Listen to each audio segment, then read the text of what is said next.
stinker time. It's been a while since I've done this, huh? Get to take you for a little bit of a walk.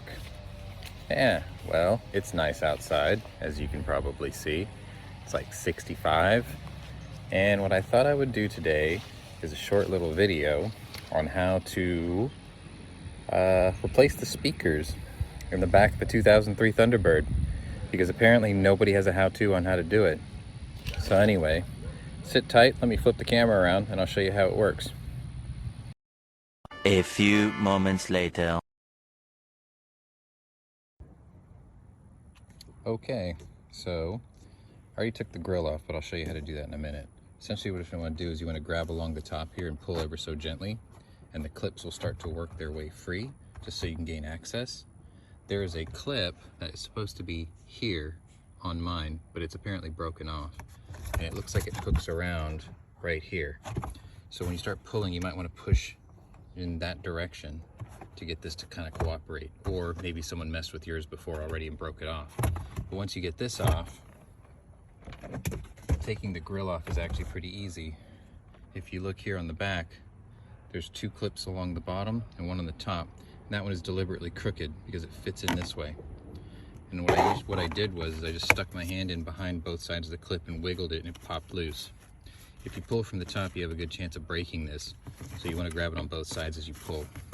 But then once you get that off, it's just a matter of taking off these four 6mm bolts,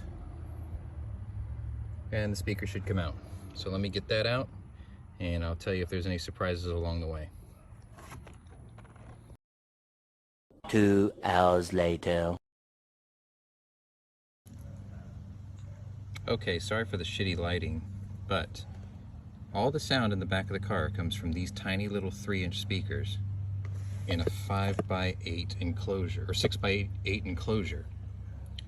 So if you want to separate the enclosure so you can use this box for your new speaker, flip it around the back like this, and you'll see the mounting holes that it went through. And if you look carefully next to each mounting hole, this one here on the inside, there's a T10 torque screw holding the two halves together.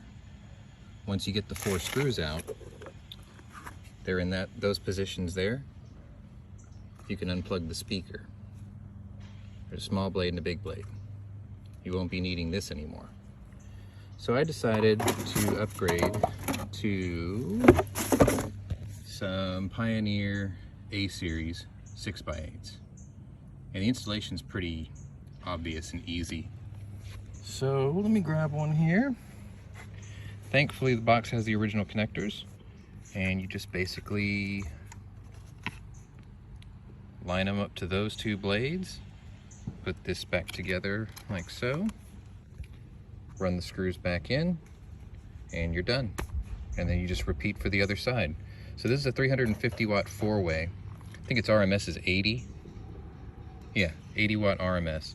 And I've got these going to a Kenwood DVD, Blu-ray, freaking GPS head unit. So this should sound pretty good in terms of upgrade and thump and vocals, which is what I was kind of looking for with the top open. And if these go well, then I'll replace the ones in the doors because they're the same size.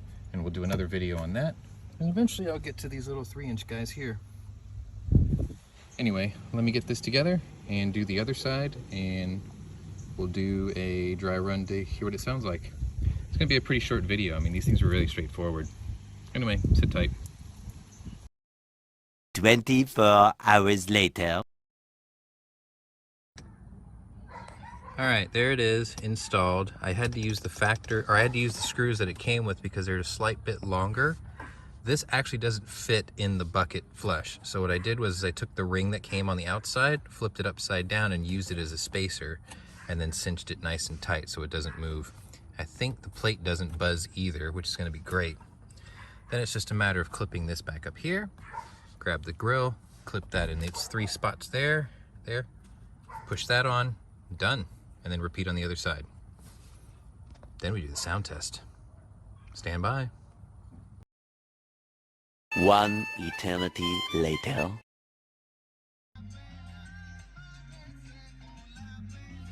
I would call that a success. And I'll probably get a copyright strike for this, but I don't care.